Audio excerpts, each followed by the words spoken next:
Guys ಎಲ್ರಿಗೂ ನಮಸ್ಕಾರ. ಎಲ್ಲರಿಗೂ ಚೆನ್ನಾಗಿಂತ ಭಾವಿಸ್ತಾ ಇದ್ದೀನಿ. ಏನಪ್ಪ ವಿಡಿಯೋದಲ್ಲಿ ಏರೋಪ್ಲೇನ್ ತೋರಿಸಿದ್ದೀನಿ ಅಂತ ಅನ್ಕೋತೀರಾ? ನಾವೇನು ಏರ್ಪೋರ್ಟಲ್ಲಿ ಇಲ್ಲ. ಸೊ ನಾವು ಬಂದಿರೋದು ಏರೋಪ್ಲೇನ್ ರೆಸ್ಟೋರೆಂಟ್. ಯಾವುದಪ್ಪ ಅಂತ ಹೇಳಿದ್ರೆ ಟೈಗರ್ ಹೇರೋ ರೆಸ್ಟೋರೆಂಟು. ಇದೆಲ್ಲಿದೆ ಅಂತ ಹೇಳಿದ್ರೆ ಬನ್ನರ್ಘಟ್ಟ ರೋಡಲ್ಲಿರೋ ಅಂತಹ ಬನ್ನೇರ್ಘಟ್ಟ ನಿಯರ್ ಇರೋಂಥ MC ಕಾಲೇಜ್ ನಿಯರ್ ಇರೋಂಥ ಟೈಗರ್ ಹೇರೋ ರೆಸ್ಟೋರೆಂಟಿಗೆ ನಾವು ಬಂದಿದ್ದೀವಿ. ಸೊ ಹೆಂಗೋ ಕಾರ್ತಿಕ್ ಮಾಸ ಸ್ಟಾರ್ಟ್ ಆಗಿಬಿಡ್ತಿದೆಯಲ್ವಾ, ಲಾಸ್ಟ್ ಟೈಮ್ ಚೆನ್ನಾಗಿ ಬ್ಯಾಟಿಂಗ್ ಮಾಡೋಣ ಅಂತ ಹೇಳಿ ಬಂದ್ವಿ. ತುಂಬಾ ಚೆನ್ನಾಗಿದೆ ಆ್ಯಕ್ಚುಲಿ. ಬಟ್ ಇಲ್ಲಿ ಎಂಟರ್ ಆಗೋಕ್ಕೆ, ಏರೋಪ್ಲೇನ್ ಒಳಗಡೆ ಎಂಟರ್ ಆಗೋದಕ್ಕೆ 100 ರೂಪೀಸ್ ಫೀಸ್ ಎಕ್ಸ್ಟ್ರಾ, ಅದು ನೋಡೋದಕ್ಕೆ. ಆ್ಯಂಡ್ ಫುಡ್ಡು ಅದೆಲ್ಲ ಸಪ್ರೇಟ್ ಇದೆ. ಸೊ ಜಸ್ಟು ವಿಸಿಟ್ ಮಾಡೋದಕ್ಕೆ 100 ರೂಪಾಯಿ ಚಾರ್ಜ್ ಮಾಡ್ತಾರೆ. ಆ್ಯಂಡ್ ಮೊದಲೇ ಅಲ್ಲಿ ಎಷ್ಟು ರಶ್ ಇದೆ ಅಂತ ಹೇಳಿದ್ರೆ ಅಷ್ಟು ರಶ್ ಇದೆ.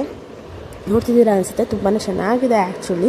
ಆರಾಮಾಗಿ ಟೈಮ್ ಸ್ಪೆಂಡ್ ಮಾಡಬಹುದು. ಆ್ಯಂಡ್ ಅಲ್ಲಿ ಕಿಡ್ಸ್ ಸೆಷನ್ನು ಸಹ ಇದೆ. ಈ ಕಡೆ ಆಚೆ ಬಂದರೆ ಕಾಫಿ, ಟೀ ಆ್ಯಂಡ್ ಬೀಡಾ ಇದೆಲ್ಲ ಆಫರ್ ಇದೆ. ಬಟ್ ಏರೋಪ್ಲೇನ್ ಒಳಗಡೆ ತಿನ್ನೋದಕ್ಕೆ 100 ರೂಪೀಸ್ ಎಕ್ಸ್ಟ್ರಾ ಚಾರ್ಜ್ ಮಾಡ್ತಾರೆ. And so token system. So token ತೊಗೊಂಡು ನಾವು ಕಾಯಬೇಕಾಗುತ್ತೆ. ಸೊ ನಾವು ಹೋದಾಗ 41 ನಡೀತಾ ಇತ್ತು ಟೋಕನ್ನು. ಬಟ್ ನಮ್ಮದು ಬಂದಿದ್ದು 57. ಸೊ 1 hour 1.5 hour ನಾವು ವೆಯ್ಟ್ ಮಾಡಬೇಕಾಗಿತ್ತು. ಸೊ ಊಟಕ್ಕೆ ಇಷ್ಟೊಂದವರೆಗೂ ವೆಯ್ಟ್ ಮಾಡಿದ್ರೆ ಕಷ್ಟ. ಆ್ಯಕ್ಚುಲಿ ನೀವೇನಾರ ಪ್ಲ್ಯಾನ್ ಮಾಡೋ ಆಗಿದ್ದರೆ ಲಂಚ್ಗೆ ಹೋಗಬೇಕು ಅಂತ ಹೇಳಿದ್ರೆ ಬ್ರೇಕ್ಫಾಸ್ಟಲ್ಲೇ ಹೋಗಿ ಟೋಕನ್ ತೊಗೊಂಡ್ಬಿಡಿ. ಆರಾಮಾಗಿ ಸುತ್ತಮುತ್ತ ಸುತ್ತಾಡ್ಕೊಂಡು ಬಂದು ಆಮೇಲೆ ಲಂಚ್ ಮಾಡೋದು ಬೆಟರ್ ಅಂತ ಅನ್ಕೋತೀನಿ. ಬಟ್ ಔಟ್ಸೈಡು ಸಹ ಅಂದರೆ ಇದೇ ರೆಸ್ಟೋರೆಂಟು ಆ ಕಡೆ ಓಪನ್ ಲಂಚ್ ಟೇಬಲ್ಲು ಸಹ ಇದೆ. ನೋಡಿ ಅಲ್ಲಿ ಕಾಣ್ತಿದೆಯಲ್ಲ ರೆಡ್ ಸೈಡಲ್ಲಿ. ಸೊ ಅಲ್ಲಿ ಆರಾಮಾಗಿ ಹೋಗಿ ಹೋಟೆಲ್ ಥರ ತಿನ್ನಬಹುದು. ಇದೇ ಫುಡ್ಡೇ ಅಲ್ಲಿ ಸರ್ವ್ ಮಾಡೋದಂತೆ. ಬಟ್ ಏರೋಪ್ಲೇನಲ್ಲಿ ತಿನ್ನಬೇಕು ಅಂದರೆ ಸ್ವಲ್ಪ ಕ್ಯೂ, ಏನೋ ಜನಕ್ಕೆ ಏರೋಪ್ಲೇನಲ್ಲೇ ತಿನ್ನಂಗೆ ಫೀಲ್ ಆಗುತ್ತಲ್ಲ ಆ ಥರ. ಆನೆ ಮೇಲೆ ಕೂಡಿಸ್ರಿ, ಒಂದೇ ಒಂದಾರು ಆಡಿಸಿ. ಬಿಸಿ ಆಯ್ತಾ? ಆಡಿಸೋದಿದ್ದಿ. ಸೊ ನಮ್ಮ ಜೊತೆ ಜೋಕಾಲಿ ಕಿಡ್ಸ್ ಸೆಷನ್ ನೋಡಿದ ತಕ್ಷಣ ಆಡ್ತೀನಿ ಅಂತಿದ್ಲು. ಸೊ ನಮಗೆ ಹೊಟ್ಟೆ ಬೇರೆ ಹಸ್ಬಿಟ್ಟಿತ್ತು. ಸೊ ಊಟ ಮಾಡ್ಕೊಂಡ್ಬಂದು ಆಡ್ಸೋಣ ಅಂತ ಹೇಳಿ ನಾವು ಏರೋಪ್ಲೇನ್ ಕ್ಯಾನ್ಸಲ್ ಮಾಡಿದ್ವಿ. ಹೋಗಲಿಲ್ಲ ಆ್ಯಕ್ಚುಲಿ. ಬಿಕಾಸ್ ನಾವು ಬಂದಿದ್ದು ಆಲ್ರೆಡಿ 2:30 3 o'clock ಆಗಿಬಿಟ್ಟು. ಅದಕ್ಕೆ ನಾವು ಅಲ್ಲೇ ಡೈರೆಕ್ಟಾಗಿ ಫುಡ್ ತೊಗೊಳ್ಳೋಣ ಅಂತ ಹೇಳಿ ಹೋಗ್ತಾ ಇದ್ವಿ. ಸಕಲ ಆಯ್ತಲ್ಲ ಅದು. ಸೊ ಔಟ್ಲುಕ್ ಓವರಾಲ್ ಆಗಿ ಸ್ವಲ್ಪ ರಾಯಲ್ ಆಗಿತ್ತು, ಚೆನ್ನಾಗಿತ್ತು. ಬಟ್ ಸರ್ವೀಸಲ್ಲಿ ತುಂಬಾ ವೀಕ್ ಇದೆ.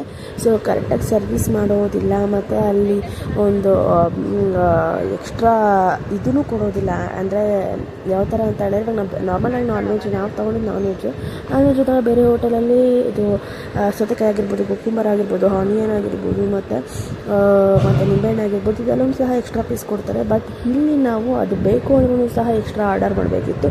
ಬಟ್ ಪ್ಲೇಟ್ ಬಂದು ಎಲ್ಲನೂ ಸಹ 150-200 ಮೇಲೆ ಇತ್ತು. ತುಂಬಾ ಕಾಸ್ಟ್ಲಿ ಇದೆ. ಬಟ್ ಫುಡ್ಡು ಟೇಸ್ಟ್ ವೈಸು ತುಂಬಾ ಚೆನ್ನಾಗಿತ್ತು ಹೇಳ್ಬೇಕಂದ್ರೆ. ಆ ಫುಡ್ಡಲ್ಲಿ ಟೇಸ್ಟ್ ವೈಸ್ ಏನು ಕಂಪ್ಲೇಂಟ್ ಇಲ್ಲ. ಬಟ್ ಸರ್ವಿಸಲ್ಲಿ ಸ್ವಲ್ಪ ವೀಕ್ ಇದೆ. ಸೊ ನೋಡಿದ್ದೀರ ಅನಿಸುತ್ತೆ. ಇದು ಬಂದು ನಾವು ಮಟನ್ ಗೀ ರೋಸ್ಟ್ ತೊಗೊಂಡಿದ್ದು. ಟೇಸ್ಟ್ ಸಖತ್ತಾಗಿತ್ತು. ನೋಡ್ತಿದ್ದೀರಾ ಅನಿಸುತ್ತೆ. ತುಂಬಾ ಇಷ್ಟ ಆಯಿತು. ನೆಕ್ಸ್ಟ್ ಬಂದು ಇದು ಚೀಸ್ ತೊಗೊಂಡಿದ್ದು.